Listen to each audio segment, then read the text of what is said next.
Nje kubasuhuza mu izina rya Yesu nk'uko natangiye mbivuga. Ndashima Imana cyane yemeye yuko umwanya nk'uyu nguyu muhura n'abana bayo tukaganira ku ijambo ry'Imana. Umushumba are yarambwiye ati uzatuganiriza. Ndibaza ni abana b'Imana ni iki umuntu ashobora kubaganiriza?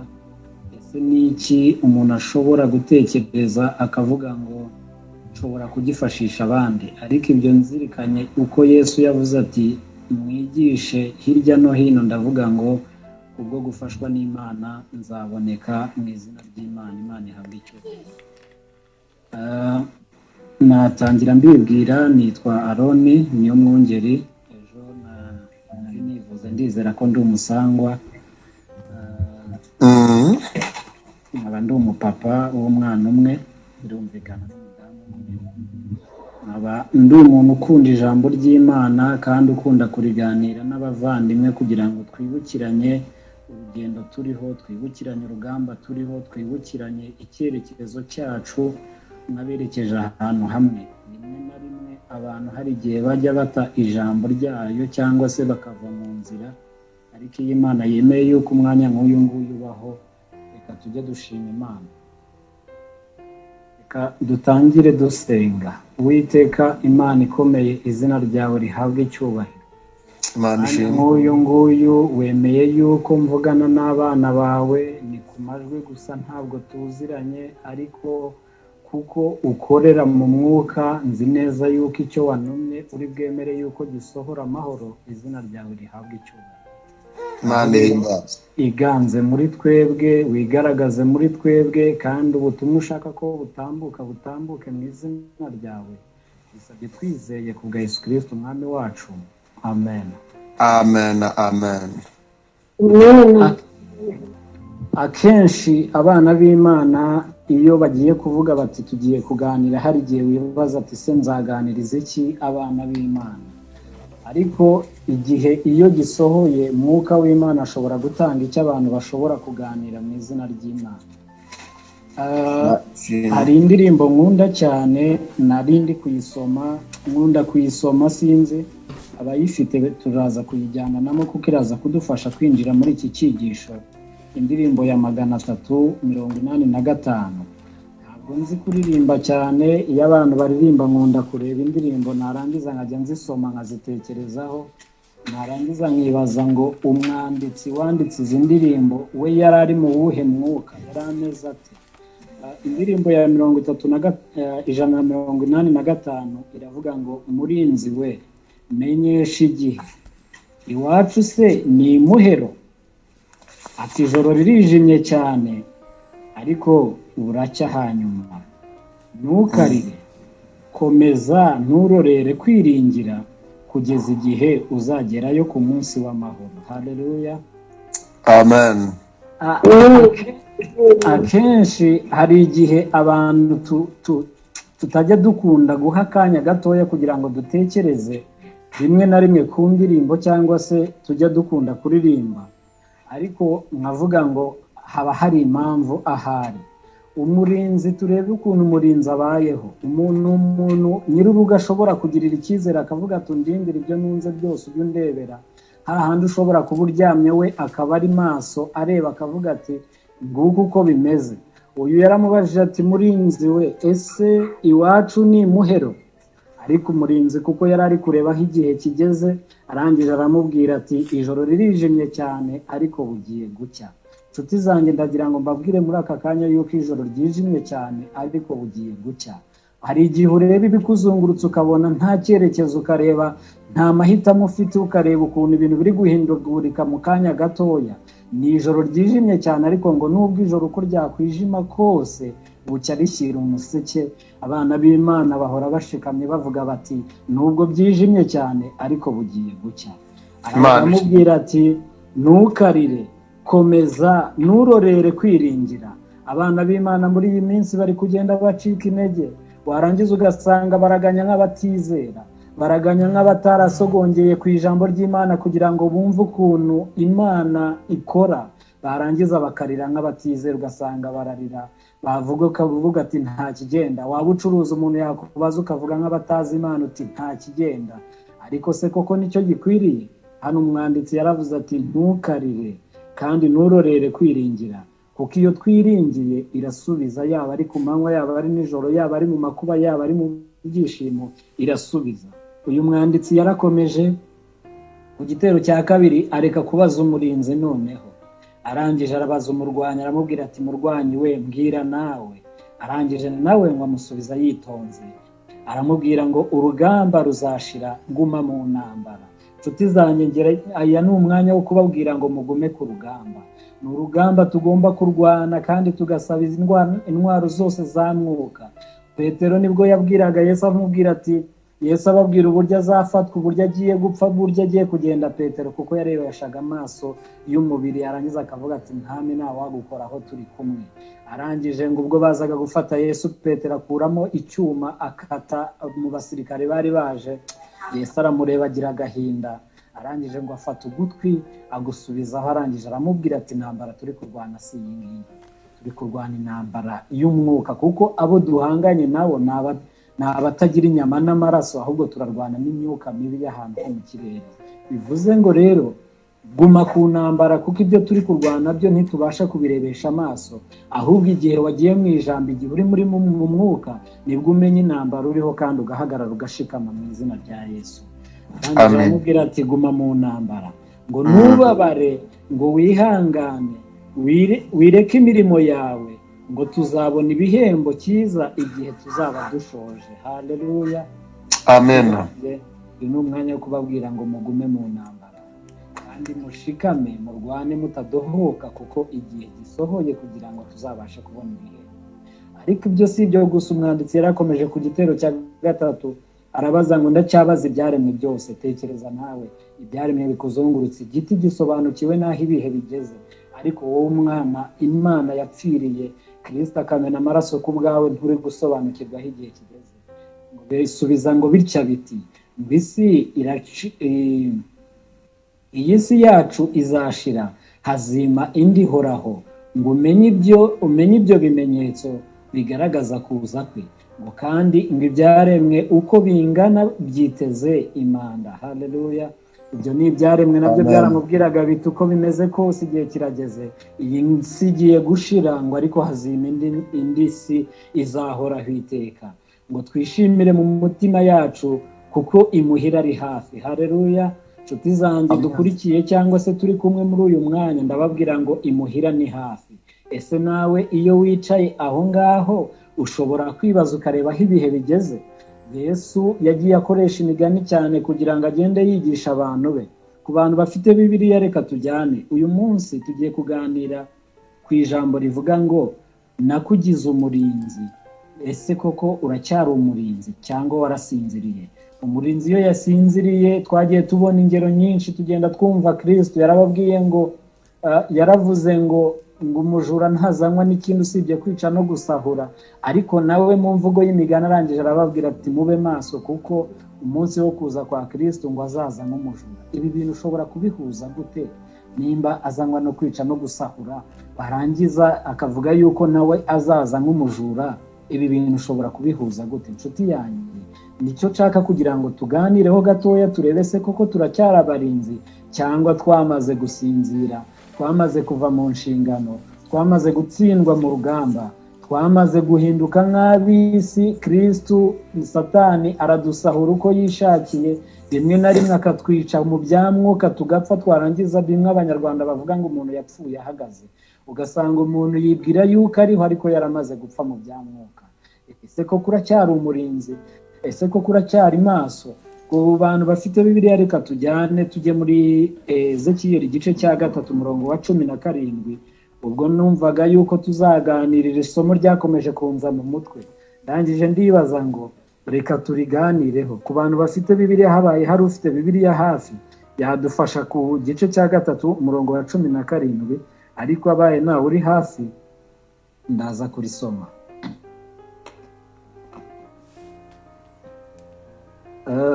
Dusome nta kibazo.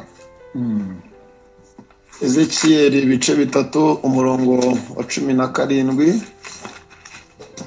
aranditse ngo Uwiteka agira Ezekiyeli umurinzi. Aravuze ngo mwana w'umuntu, nakugize umurinzi w'inzu ya Isiraheli, nuko wumve ijambo ryo mu kanwa kanjye, ubumvishe ibyo mbaburira. Nimbwira umunyabyaha nti gupfa kuzapfa, nawe ntumuburire, cyangwa ngo uvugane n'umunyabyaha umwihanangiriza kuva mu nzira ye mbi ngo ukize ubugingo bwe, uwo munyabyaha azapfira mu byaha bye, ariko niwe nzabaza amaraso ye. Haleluya. Amina. Aya masomo wenda turagenda tusomaho gatoya tugerageza kwibukiranya, ariko icyo darikira umuntu turi kumwe wese hano nuko yajya asoma iki gice cyangwa se amasomo tuza kugaragara. Ariko ahangaha ngo Uwiteka ngo agira Ezekiyeli umurinzi, arangije aravuga ati mwana w'umuntu, ngo nakugize umurinzi w'inzu ya Isiraheli, nuko wumve ijambo ryo mu kanwa kanjye, ubumvishe ibyo mbaburira. Haleluya. Tugeze mu gihe cy'uko dukwiriye noneho kwinjira mu nshingano nziza z'umurinzi. Umurinzi wa mbere ni ukuburira. Noneho aka kanya ndagira ngo twibukiranye, dusubize amaso inyuma turebe ese koko turi kwibukiranya, turi kuburira abantu. Hano iri somo muri murongo wa 18 we unera ubwoba, aravuga ngo nimbwira umunyabyaha ni gupfa kuzapfa, nawe ntumuburire, cyangwa ngo uvugane n'umunyabyaha umwihanangirize kuva mu nzira ye mbi ngo ukize ubugingo bwe, uwo munyabyaha azapfira mu byaha bye, ariko wowe nzakubaza amaraso ye.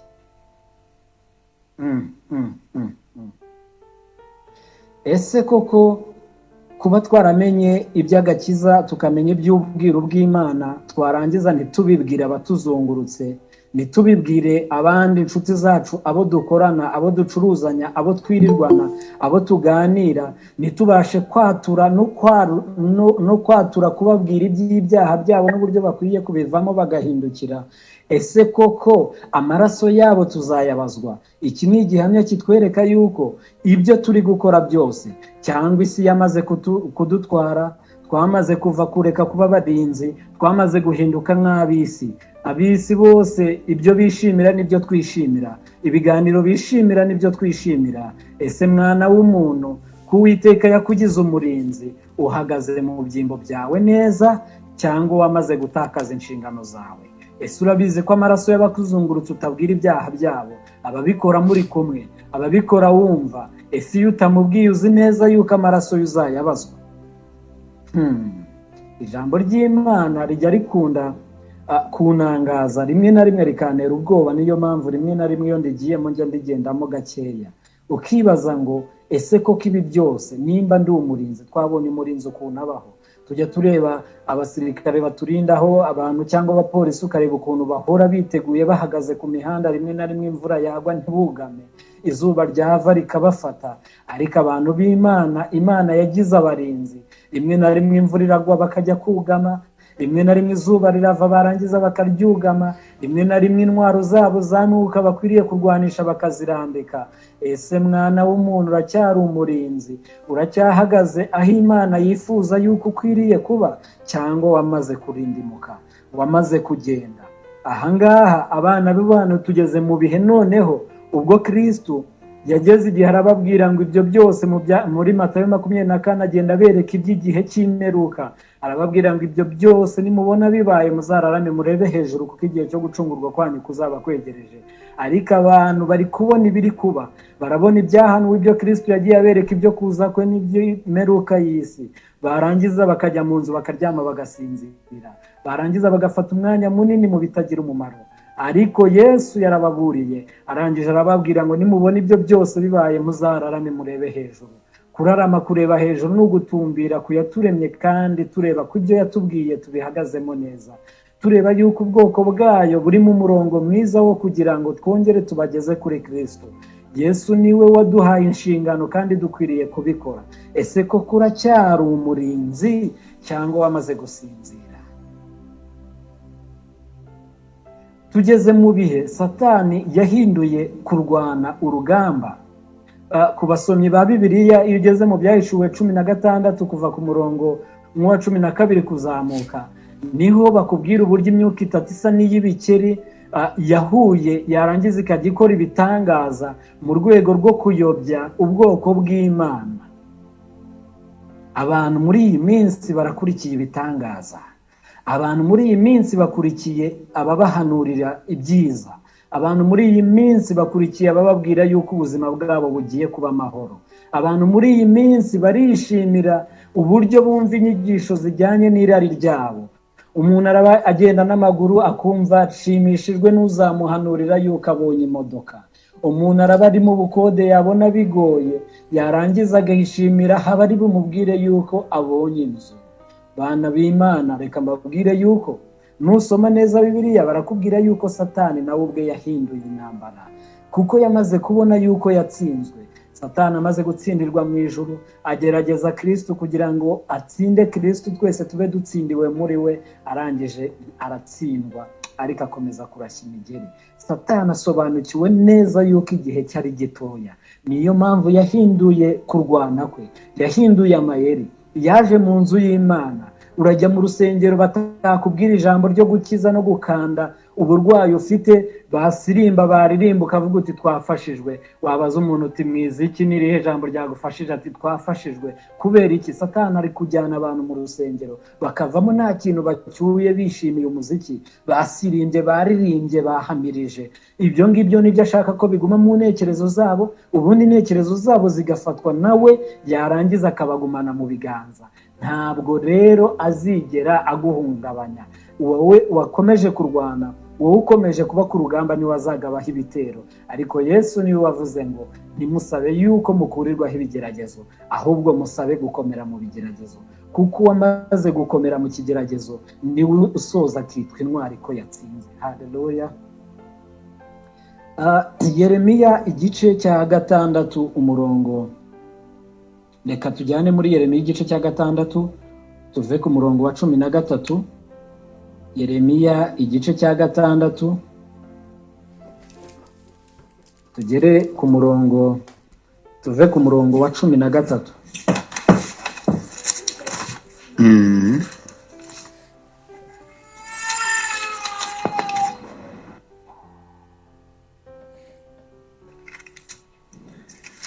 Dusome? Yego, twasoma mu izina rya Yesu. Yeremiya 6 duhere ku murongo wa 13. Tugere ku wa kangahe? Turagarukira ku murongo wa 18. Aravuze ngo kuko uhereye ku muto ukageza ku mukuru wo muri bo, umuntu wese yitanze gushaka indamu mbi. Uhereye ku muhanuzi ukageza ku mutambyi, umuntu wese akora iby'uburiganya. Uruguma rw'abantu banjye barwomoye baruca hejuru, bavuga bati nta mahoro, nta mahoro. Ariko rero nta mahoro ariho. Mbese nta soni bagize bamaze gukora ibizira? Oya, ntabwo bakozwe n'isoni, haba no guhunga mu maso. Nicyo gituma bazagwa mu bagwa, igihe nzabahagurukira bazaba imirara, niko Uwiteka avuga. Uwiteka avuga atya ati, nimuhagarare mu nzira murebe, kandi mubaririze inzira za kera, aho inzira nziza iri aba ariyo munyuramo, niho muzabona uburuhukiro mu mitima yanyu. Ariko barahakana bati ntituzayinyuramo, kandi ntibashyizeho n'abarinzi. Nimutegere amatwi ijwi ry'impanda, ariko barahakana bati ntituzayatega. 18. Nuko nimwumve mwa mahanga mwe, kandi mumenye ikibarimo, wateraniro we. 19. umva wasiwe, dore ngiye kuzanira aba bantu ibyago ari byo mbuto z'ibyo bajya bibwira, kuko batumviye amagambo yanjye n'amategeko yanjye, bakaba barayanze. Imana itugirire neza. Haleluya. Amen. Icyiza njya nkunda iyo ndi gusoma ijambo ry'Imana. Imana abisiraheli bageze igihe barayinamira, ariko ikajya itanga imiburo ngo nta na kimwe yigeze ibasha gushaka gukora itabashe kumenyesha ubwoko bw'Imana. Ahangaha iyo uri kureba urasanga iki gice uburyo kivuga, barakubwira ngo umurongo wa 13 ngo uhereye mu buto ukagera mu bukuru bo muri bo, kuko uhereye ku muto ukagera ku mukuru wo muri bo, umuntu wese yitanze gushaka indamu mbi. Uhereye ku muhanuzi ukagera ku mutambyi, umuntu wese ukora iby'uburiganya, abantu bose bakora iby'uburiganya. Ni ukuvuga ngo muri iki gihe, cyangwa se iki gihe ubwo iri jambo ry'Imana ryazaga kuri uyu mugaragu w'Imana, abantu bose bari baramaze kuba babi, abantu bose bari baramaze kuva mu byiringirwa, yaba ari abo mu nzu y'Imana, kuko nituza mu batambyi n'abandi basabiraga abantu kugira ngo babashe kubona Imana, bose bashakaga indamu mbi. Yewe ngo uko byari bimeze muri kiriya gihe ni nako bimeze muri iyi minsi. Abantu barashaka indamu bakibagirwa icyo bakwiriye gukora, barangiza bagaca hejuru inguma z'abantu b'Imana. Umurongo wa 14 ngo uruguma rw'abantu banjye ngo barwomoye baruca hejuru bavuga bati ni amahoro, ariko rero nta mahoro ariho. Mbese hari isoni bagize nyuma yo gukora ibizira? Oya. Ese muri iki gihe iyo turi kugambanira bagenzi bacu, iyo indimi zacu ziri kuvuga, ese tujya tugera igihe tukumva dukozwe n'isoni? Twamaze kuba imbata y'icyaha kugera ku rwego rw'uko umuntu ashobora kwiba, yarangiza kumva yuko yari ari kwirengera, yari ameze yuko nta bundi buryo yari kubikora. Wumve aho isi igeze. Mu nsengero urajyayo bakakubwira ngo, bakaguhanurira, ibyo byose twavugaga bitewe n'iki? Satani yamaze gusobanukirwa n'uko urugamba ruteye. Aravuga ati aba bantu turababwira ko ibintu ari amahoro, turababwira ko babonye amaburuse, turababwira ko babonye amazu, ariko se koko nibyo dukeneye? Ese koko nimba ayo mazu Yesu ngo aza mu isi ngo ntago yigeze ngo agira n'inzu, ngo yiseguraga ibuye, nawe byibazo yari Yesu, twe kuki dushaka kuba mu mazu meza baduhaye? Ariko icyo yashakaga gutanga inzira. Niwe bavuze ngo ninjye nzira, ngo ninjye kuri, ngo kandi utanyuzemo ntabwo azigera agera mu bwami bwa Data. Ese ushaka guca muri Kristo gute kandi ushaka kubaho mu buzima butandukanye n'ubwo yari ari? Mu nshuti yanjye, turi kwishimira ibyaha, turabeshya tukumva ni ibisanzwe, turiba tukumva ni ibisanzwe, turasambana rwose umutima ntuducira urubanza. Ibibi byose turabikora, turagambanirana, turicara muri Zaburi ya 50 niho bakubwira ngo urabeshya nka kwihorera, wicara uvuga nabi mwene so. Ni Zaburi ya 50 kuva ku murongo wa 16 kumanuka. Bafite Bibiliya areka Imana iravuga ngo ibyo byose urabikora nka kwihorera, ukibwira yuko mpanywe nawe. Aravuga ati ariko dore igihe giye kugera mbishyira ahagaragara ngo nzagushishimura. Ese turacyari mu ijambo ry'Imana? Ese koko turacyari abarinzi? Turacyari mu mwanya mwiza wo kubwira abantu iby'ibyaha byabo no kugira ngo babivemo, kugira ngo tuzabane mu ijuru? Cyangwa twahindutse abanyabwoba? Mu Byahishuwe 21 murongo wa 8 niho hakubwira ngo abanyabwoba n'abatizera umugabane wabo uzaba mu nyanja yaka umuriro n'amazuku. Nimba abantu mukorana uravuga uti uyu muntu nimubwira iby'ibyaha byarahita nyirukana, nimba ufite ubwoba wumva aho umugabane wawe uri. Ntabwo dukwiye guterwa ipfunwe, ntabwo dukwiye guterwa ubwoba no kubwira abantu iby'ibyaha byabo. Uyu mwanya ndababwira ngo nshuti zanjye, mureke tuve mu byaha, kuko ibi byaha bizaturimbuza. Mureke two gutinya abantu bashobora kwica imibiri n'amaraso yacu. Yesu niwe wavuze ngo ntimuzatinye ibyica inyama n'amaraso, ngo ahubwo muzatinye ibyica ubugingo. Nta kindi gishobora kwica ubugingo usibye icyaha, kandi icyaha ntabwo ushobora kukibonesha amaso. Icyaha nicyo kiri kugenda kitunyunyuza, kitunyengayenga, kugira kuzagere ku iherezo. Urwa kabiri rwa Timoteyo ari kuvuga, ari kubwira abo yandikiraga, Pawulo amwandikira ari kumwereka iby'igihe cy'imeruka, aramanuka akagera ahantu yarangiza akavuga ngo bazaba bafite ishusho yo kwera ariko bahakana imbaraga zako. Ibihe by'imeruka nibyo bihe turimo. Nshuti zanjye, ndababwira ngo mureke turebe aho twavuye, niturangiza turebe icyo Kristo yadukozereye kugira ngo tubashe kwitwa abana b'Imana. Nimba twaramaze kwizera amaraso yatumeneye ku musaraba, tureke kugira ishusho yo kwera. Ni gute umuntu ashobora kugira ishusho yo kwera agahakana imbaraga zako? Urashobora kujya mu rusengero rwose ukaba umukozi w'Imana, ariko ibikorwa byawe bikaba ari bya bindi byo kwicara uvuga abandi. Ururimi rwawe, Yakobo niwe wavuze ngo ururimi ngo ni nk'ingashya ntoya ngo ushobora gutwara ubwato bunini, ngo ni nk'igishirira gitoya ngo ushobora guta mu ishyamba kigatwika ishyamba ryose. Uvuga ibiki? Ukora ibiki? Buri wese yibaze, buri wese yisuzume ku giti cye, arebe se koko ndacyari mu mwanya mwiza wo kubwira abandi by'ibyaha byabo. Twamaze gusogongera tukumva ko Kristo agira neza, natwe ubwacu tubasha kwakira mwuka muri twebwe. Yohana niwe bavuga ngo mwuka wanjye naza azatsinda abisa bemeza iby'ibyaha byabo. Nshuti yanjye unkurikiye muri uyu mwanya, ni kangahe wamaze kumva ko wamaze gutsindwa? Ni kangahe wumva iby'ibyaha byawe ukabiririra? Cyangwa urajya mu butayu ukaririra ubuzima bwiza, urajya mu butayu ukaririra ibitangaza, urajya mu butayu warangiza ugashaka uko abana biga mu mashuri meza.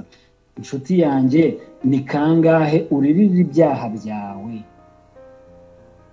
Aho ntabwo twaba twarabaye nka babahanuzi ba Bali, babahanuzi Eliya yaganiriye nabo akajya bakina ku mibyimba, yarangiza akavuga ati ariko birashoboka ko Imana yanyu yasinziriye, ni mwikatagure mwigaragure. Akabakina ku mibyimba kuko yari asobanukiwe neza yuko iyo basenga atari iy'ukuri. Ese ubasha gusobanukirwa neza yuko abo muri kumwe iyo bari gusenga bari bo?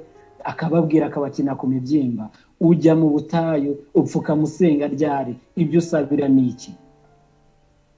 Yesu yarababwiye ngo mushake ubwami bw'Imana no gukiranuka kwayo, ibindi byose ni inyongezo. Kuki turi kujya gushaka inyongezo? Kuki turi kujya gushaka ibitangaza? Kuki turi kujya gushaka iby'Imana iri budukore mara tukibagirwa gukiranuka kwayo?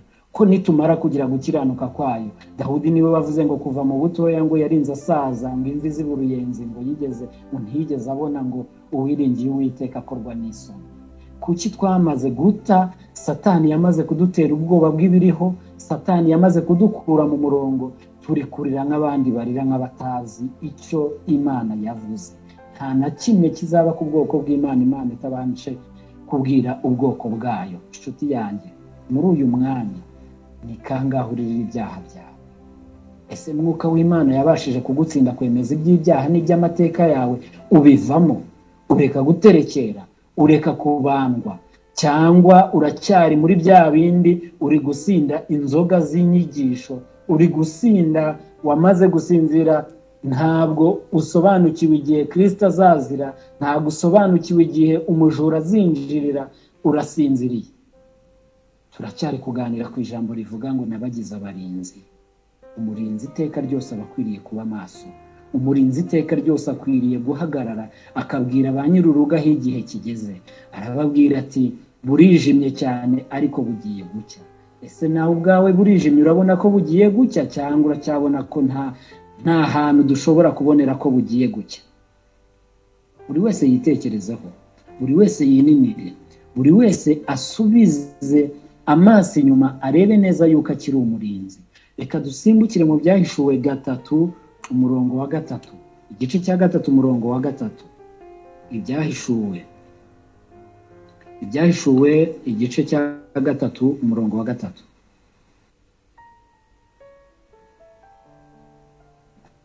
Haranditse ngo reka dusome mu izina rya Yesu. Ibyahishuwe igice cya 3 umurongo wa 3. Haravuga ngo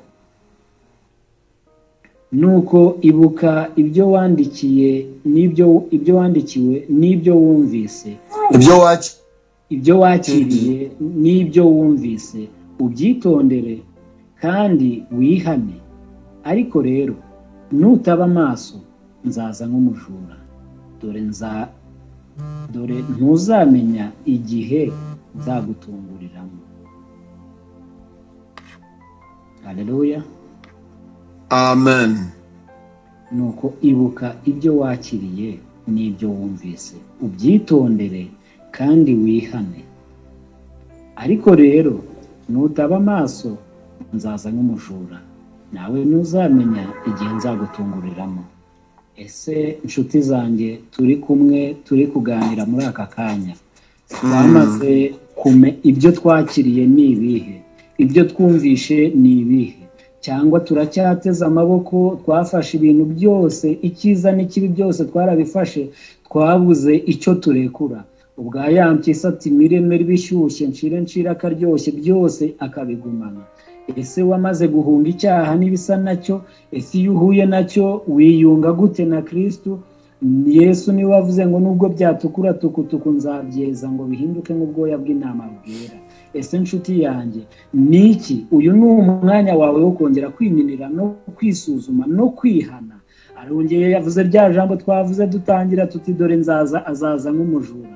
Kandi byahishuwe 22 haravuga ngo dore araza vuba, azanye ingororano kugira ngo agororere umuntu wese bikwiriye n'ibyo yakoze. Haleluya. Nshuti yanjye, ibyo wakoze ni ibihe ugiye kugororerwa? Iyo tuvuze ingororano tuzajya tubitandukanya n'impano. Umuntu ushobora kugira isabukuru akakuzanira kado nziza, iyo byageze mu ngororano aba ari ibyo watsindiye cyangwa se wahataniye cyangwa se warushanyijwe. Ese uru rugamba uri kururwana gute kugira ngo iyi ngororano uzabashe kuyakira, nshuti y'Imana? Ibi bintu mureke tubirebe kandi dukomeze gusubiza amaso yacu inyuma. Niturangiza turebe aho igihe kigeze. Turi abarinzi, nitwe two kubwira abandi aho igihe kigeze, nitwe two kubanza kuva mu isayo, tutazahinduka nk'ibyapa tubwira abandi by'agakiza k'Imana no kugaruka kwayo. Twarangiza tukazaba muri wa mubare utarigeze umenya Kristo, ngo benshi ngo bazamusanga bavuga bati twakoze ibitangaza, twarahanuye, byose twabikoze mu izina ryawe. Ariko Yesu ko biba mwiza arababwira ati mwumva imbere sinigeze kubamenya. Birashoboka ko abantu bashobora gukora ibitangaza ariko Yesu atarigeze abamenya. Birashoboka ko bashobora gukiza uburwayi ariko Kristo atarigeze abamenya. Birashoboka yuko bashobora gukora ibitangaza bikomeye ariko Kristo atarigeze abamenya. Ese nshuti yanjye, wowe Kristo arakuzi? Uyu ni umwanya wo kongera gusubira mu ijambo, tugasaba Mwuka w'Imana kugira ngo abashe kudutsinda. Iyo amaze kudutsinda atwereka ububi bwacu, atwereka ubumara bwacu, akatwereka uburyo dukwiriye kugenda, akatwereka uburyo dukwiriye kurira ibyaha byacu. Twagiye tubona abantu bahanuzi ngo bajyaga ngo bakisiga, ngo bakambara amagunira, bakigaragura bari gusabira ibyaha by'ubwoko bw'Imana. Wowe urisabira kangahe? Cyangwa se uri gusaba ibishimisha irari ryawe, ntushaka gushimisha iby'ubugingo buhoraho? Dore araza vuba, igihe kirageze kugira ngo Kristo agaruke. Ibyo yahanuye byose byarasohoye. Igihe kirageze, ntabwo uzi ngo azaza nk'umujura. Igihe uzaba usinzire ntabwo uzigera umenya igihe yaziye. Ariko nuba amaso uzareba iby'ibimenyetso. Ngo muri Isiraheli ngo amaze kubabwira ibyo byose, ngo abantu ngo bari muri Isiraheli bamaze kugenda biga intambwe ku ntambwe, biga iby'amateka y'Imana, ngo nta n'umwe wigeze ugwa mu murwa, ngo bose barasohotse. Ese nshuti yanjye, uri gusohoka muri Babuloni turimo? Uri gusohoka mu isi y'icyaha? Cyangwa se uracyari muri wa mujyo wabari kurwanya ngo bazakora ibitero byo kuza gutera ubwoko bw'Imana? Imana nidushoboza tuzongera tuganire kuri iki kintu. Abantu bari kujya mu rugamba, bari kujya mu ruhande rwo kurwanya Imana, kujya mu ruhande rwo kurwanirira Imana. Abantu kandi bose bakabijyamo bazi ko bari gukorera Imana. Muribuka Pawulo akiri Sawuli yicaga ubwoko bw'Imana kandi yari azi ko ari gukorera Imana, kugera ubw'Imana yamwibwirira amubwira turandenganyiriza iki? Nshuti yanjye, ntabwo waba uri Sawuli uyu munsi ukaba uzi ko uri mu nzu y'Imana, ukaba uzi ko uri gushaka Imana, uri kuyikorera nyamara uri kuyirwanya. Yesu ati nibankunda bazitondera amategeko yanjye kandi bazita ku byo nababwiye byose, ngo ni inzira y'ukuri, ngo kandi ngo nzaberesha ukuri, ijambo rye ni ryo kuri. Ujya muri Bibiliya kangahe gucukumbura ukuri kw'inzira izakugeza mu ijuru, cyangwa uri kugenda mu kigare? Ibyo bakubwiye. Pawulo ngo yashimye abantu b'i Beroya kuko ngo yarabigishaga barangiza bakajya gucukumbura ngo mu byanditswe kugira ngo barebe ko ibyo yababwiye ari iby'ukuri. Ese ibyo wizezwa ubicukumbura kangahe ngo urebe icyo Bibiliya ivuga? Icyo Bibiliya ivuga ugikurikize, ikitavuga ukihorere. Nshuti zanjye, reka twerekeza ku musozo dusoma urwa mbere rw'Abatesalonike igice cya 5. Uwahageze yihusa dufashe, ndabona amasaha yatujyanye. Urwa mbere rw'Abatesalonike igice cya 5 tuve ku murongo wa 2.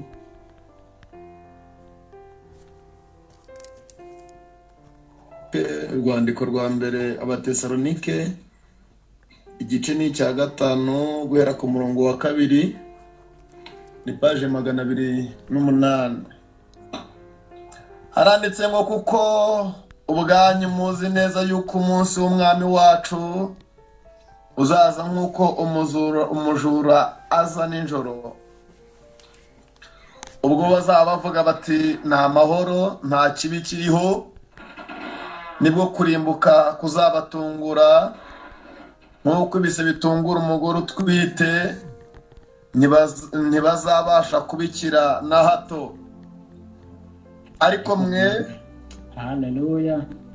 Ariko mwebweho bene data, ntimuri mu mwijima ngo uwo munsi ubatungure nk'umujura, uko mwese muri abana b'umucyo n'abana b'amanywa, ntituri ab'ijoro cyangwa ab'umwijima. Oya. Haleluya. Amen. Nukuri iri somo ese tujya tubasha kuryuza? Inshuti dukurikiye tujya tubasha kuza se sinzi, ariko twese menya hari turi bakuru dushobora kubyumva. Ahangaha arongera Pawulo abihuje n'ibyo Yohana yavuze, abihuje n'ibyo abandi bagiye bavuga yuko umunsi w'umwami uzaza nk'umujura. Arangije ngo arababwira tuzabatungura, ariko ngo mwebweho ntabwo muzatungurwa. Ni ukubera iki yavuze ngo mwebweho? Ushobora kwibaza ngo ni ukubera iki? Kubera yuko yaduhaye timetable yuko ibye byose bizagenda, bivuze ngo kubyiga intambwe ku ntambwe kugera ku munsi w'iherezo. Ibi byahanuwe byose ngo ubwo bazaba bavuga ngo ni amahoro, ni amahoro. Ibi ngibi Pawulo yongeye kubigarukaho yandikira Abatesalonike. Mwibuke n'ibyo Yeremiya yatubwiraga ngo bavuga ngo ni amahoro, ni amahoro, ngo bakomora inguma z'abantu bazica hejuru. Nyamara ngo Galiyadi, iyo usomye ku murongo wa 25, niho yavugaga ngo nta muti womora uhari, igihe kirageze kugira ngo dukande ibibyimba bimeneke, niturangiza twomoze umutari we Kristo Yesu abashe gukiza, twebwe tubashe gukiza ubwoko bwinshi kugira amaraso yabo atazababarwaho. Cyangwa se twese duhumuke tube maso, kuko umunsi w'umwami uzaza nk'umujura. Reka two gutungurwa nshuti zanjye. Aravuga ngo ariko mwebweho bene data, ni muri abo mu mwijima. Muri make n'ubwo ijoro ryijimye gute, ariko ntago turi abo mwijima. Turi kureba ko bugiye gucya, turi kureba ko Kristo agiye kugaruka, turi kureba ko tugiye kwakira ingororano twakoreye. Wararize, abantu barakwanze, barakuroze, ariko guma ku rugamba, witinya kandi shikama, kuko igihe kirageze kugira ngo wakire ingororano wakoreye. Haleluya. Ndababwira nshuti zanjye ngo ariko mwebweho ntimuzatungurwa, kuko ibyo gukiranuka kose Kristo yarabivuze kuva mu itangiriro kugera mu byahishuwe. Arababwira ati mwebweho ntimuzatungurwa, kubera yuko nababwiye byose, kubera yuko nta na kimwe nigeze mbahisha, kubera yuko ese iyo tuvuga ngo ni amahoro, ni amahoro, nta kibi kiriho. Tumaze igihe dufunze, turi muri covid, ubuzima barakubwira ngo ubukungu bwarasenyutse, ariko imiryango y'ubumwe bw'abibumbye bakicara bakavuga bati nta kibazo. Covid iravuka bati mujye mu nzu babakingirane, ariko urukingo rwaje nimwikingiza ubuzima bukomeze, nta kibazo kiriho. Ese koko murabona igihe ibihe turimo ni cya gihe bavuga ngo reka duhuze imbaraga, reka imiryango y'ubumwe bw'abibumbye, reka imiryango y'ibihugu runaka, reka twiyunge, duhuze imbaraga, dukorere hamwe, tworoshye ibintu, tworoshye amafaranga, tworoshye buri kimwe, ibintu tubyoroshye. Reka tube izi kashi, tubitware muri telefone, ibintu tubyoroshye. Nta mpamvu yo kugenda ubyigana n'amafaranga, igihe abantu bazumva yuko ibintu bimaze kuba amahoro, ibintu bimaze kugenda neza, ngo nicyo gihe muzatungurirwa. Muzatungurwa ngo nk'uko umugore w'ibise, ngira ngo ku babyeyi barimo hano bazi uburyo bise biryana. bo barabyumva kuturusha twebwe nk'abagabo. Umunsi umwe umugore wanjye agiye kubyara, nagiye ahantu yabyariraga, ndeba uburyo abantu muri icyo cyumba bari gutaka, ndeba uburyo yatatse, ndeba uburyo arira akabura icyo akora, ndeba uburyo ubwo buribwe sinabukurura, ariko nkatekereza uri kubwumva uko bumeze, ngo bizaba bimeze ngo nk'umugore uri kubise waramutswe. Nshuti yanjye, uyu mwanya ndakwinginze ngo ntuzatungurwe nk'umugore uri kubise, ahubwo menya tayimutebo ya Kristo, menya uburyo ibihe byasimburanye, menya igihe aho kigeze. Ndakubwira ngo muri uyu mwanya urarame. Sinifuza kuzatungurwa nshuti yanjye. Reka dukire icyaha n'igisa nacyo, reka twange icyaha, reka two kwicarana n'abakobanyi, reka two kuvuga abandi, reka two gucira abandi nabi, reka two kugambanira abandi, reka ikibi cyose icyo mwuka yanga tucyange. Reka dutsindwe mu mitima yacu, reka mwuka w'Imana azatsinde imitima yacu, twemeze iby'ibyaha byacu, ubundi Kristo ature muri twe. Igihe Kristo azaba ari muri twe, azatubashisha gukora ibindi byose turi amahoro. Ndabifuriza kugira ngo ubwo Kristo agiye kwerekanwa bidatinze, twese tuzishimire kumusanganira tuvuga tuti, dore Imana twategereje iraje, ituzaniye agakiza. Tuzabe muri wa mubare w'abazatungurwa, tuzabe muri wa mubare w'abarinzi basinziriye, ahubwo tuzaba abarinzi beza bazabasha kugororerwa bitewe n'umurimo twakoze. Nibyo mbifuriza, nanjye nisabira mu izina rya Yesu. Kadusenge. Uwiteka Imana idukunda itwitaho, izina ryawe rihabwe icyubahiro.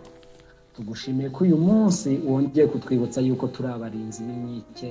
Igihe kirageze kugira ngo tubwire abatuzungurutse, inshuti, abo tubana mu miryango, abana bacu, abatware, abagore bacu, tubabwire ko aho igihe kigeze. Tugeze igihe cyo kubwira abantu iby'ibyaha byabo kugira ngo amaraso yabo ntazatubarweho. Warakomeje muri kiriya gice bavuga ngo nibatabikora ngo bazizira, ariko wowe nta teka uzacirwaho. Reka tuve muri uwo mugabane w'abazacirwaho iteka ry'uko batabwiye abandi iby'ubwami bwawe no kugaruka kwabo n'ibyo gukira icyaha. Ubundi mwuka wawe ature muri twe, atwemeze iby'ibyaha kandi aduhe kubyihana. Ubwo ugiye kwerekanwa bidatinze, tuzishimire kugusanganira. Turagushimiye ko bidukoreye, turagushimiye yuko watubereye igitambo, turagushimiye yuko wemeye nubwo twaba babi ubasha kudukirisha kugira neza kwawe.